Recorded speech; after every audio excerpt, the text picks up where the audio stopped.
Do you enjoy kung fu movies? Do you enjoy watching movies like Hero and Crouching Tiger, Hidden Dragon? Do you really wish there was a game that captured the element of those stories and those movies and those thematical elements? Well, if the answer is yes, I have a game perfect for you. If the answer is no, I still have a really cool game for you. The game is called Chen the Warring States.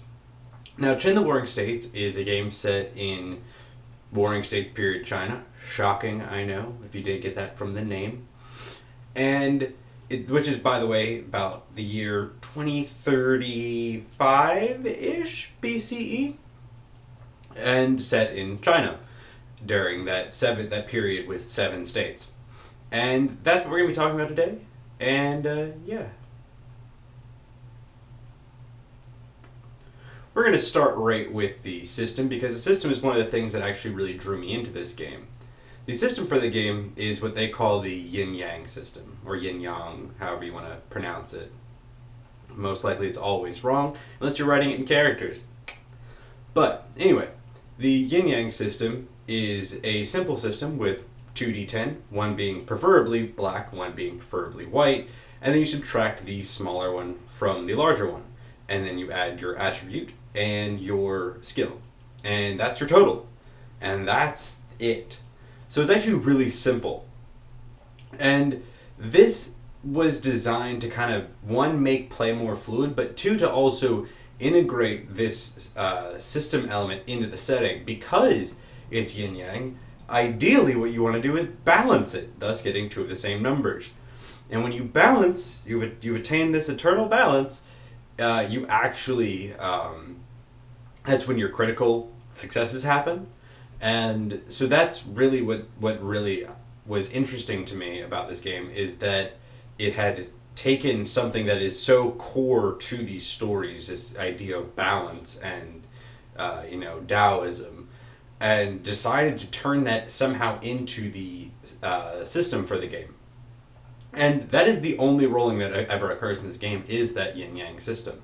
Because damage is done with a variable of that, where you hit, and if your yin is higher than your yang, I believe, if I got this right, I might have flipped them in my mind, is higher than your yang, you actually add the difference, and you add its value to the damage, as well as the weapon's damage value. However, if your yang is higher than your yin, you don't add that, because it represents what is a hard skill and what is a soft skill, or the two dualities of them. And so that's the whole game. That's the whole rolling mechanic. Character creation is equally as simple in the fact that it is a point-buy system with variable values. So one does not always 1 to 1 is 1, but 1 to 2 might actually be 3, because it actually uses a currency system more than just a straight transition of points. So that's the system of it. The evolution and scaling of the system is also it's simple in the fact that experience is actually doled out much like a World of Darkness game, where you get experience and you actually get to spend it however you see fit. So I actually really like that, as opposed to a level based game, because it's also fun, by the way, classless and levelless. So all you have is these experience points that you use to, buy new techniques, master certain schools of martial arts, and so on and so forth. So the game scaling is heavily dependent on what your GM is going to do, but the abilities actually feel more powerful the higher you get. Early level abilities are fairly simplistic. However, later abilities are, you splinter a chair and send all of the splinters out as shrapnel weapons, which is actually really cool, because it plays right into this idea of these wuxia films and really makes it captures these elements. And what we're going to move into is the setting. Now, the setting for this game is, like I said, Warring States, China, but with some fantastical twists to it, to make it more in line with a wide array of wuxia stories. You've got, it's got a heavy focus on the Jianghu, which is the martial arts underworld, which is not really an underworld, it's more like think of it like a secret society. It's people have these handshakes. They meet these certain taverns, in the middle of nowhere, and some cities kind of play with a little bit. It really is best embodied in the film Crouching Tiger, Hidden Dragon with Li Mubai and Michelle Yeoh's character Yu Shulian, being members of this society that is not illegal but still secret, but everyone sort of kind of knows about it. And so that's really where your players will likely play. However, the game is designed that you could be officials. There is a source book that allows you to be soldiers and generals. Not allows, it's really a wrong word for it. It really facilitates you being these characters, really, focusing on their militaries. So this game has a wide array of places you can play, just like there's a wide array of walks of life that these martial arts can come from.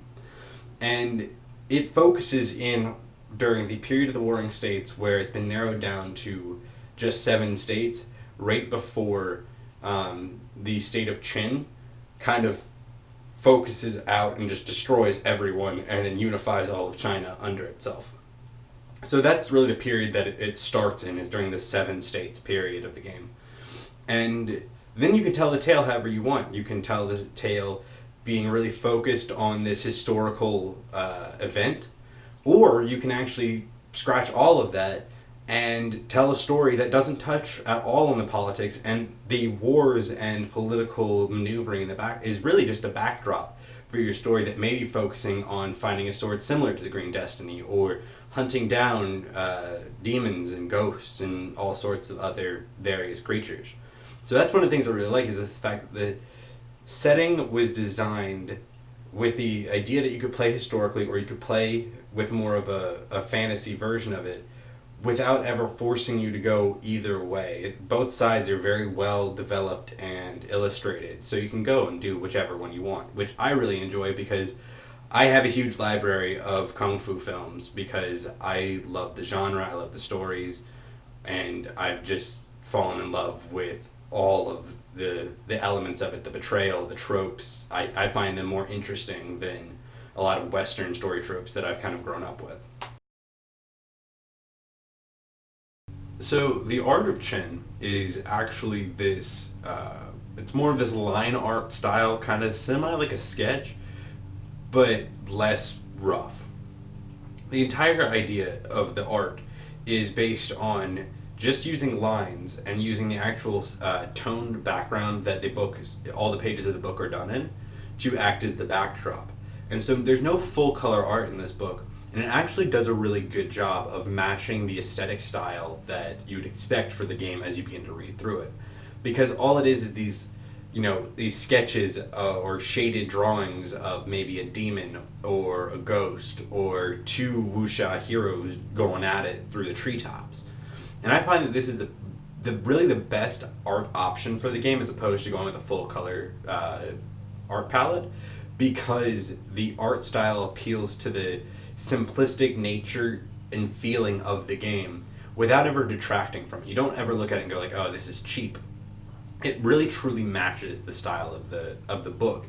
And I honestly prefer that, because me personally, I prefer kind of a black and white art style, or, black and whatever page color you've got for your art style. I actually prefer that because I think it can be more evocative if done right, for the right games, for the right settings, and for the right moods. So I really like this, and I feel that the art for the book matches phenomenally and is very evocative for the game. So overall, I give this game a 9 out of 10, because I would want to give it a 10 because I love everything about it. I love the system. I love how the system's integrated into the setting. I love the setting. I love the art. The thing that really kills it for me is the fact that its product listing is so scant. There's I think 5 books out in total, and that really kind of bothers me, because I know there's a lot of books that are out there that would really kind of maximize the use of this game, because one of the game's weak spots is the fact that it really focuses more on the weapon element of the martial arts as opposed to the kung fu, like Ip Man. And I really think that if they were to release Shaolin at Wudong, which is the one of the latest releases for the French game. If they would release that in English, it would really, really help the game to really kind of fill out its last little weak spots. But because that isn't out yet, and it's not looking like it's going to be out within the next 5-10 years, that really for me kind of is a weak spot to the game, because it is this this hole that you even know is filled somewhere if you only knew French. So that's why I'm gonna have to go with a 9 out of 10. But aside from that, I still recommend it strongly. I'll leave a link down below to the Amazon page, and I'll leave a link to the PDF link to Drive Through RPG down below, and I encourage you to check them out. I'm also running a game for Roll20Con on June 3rd at 8 p.m. Eastern Standard Time, and it's going to be the Festival of Aranos is the event.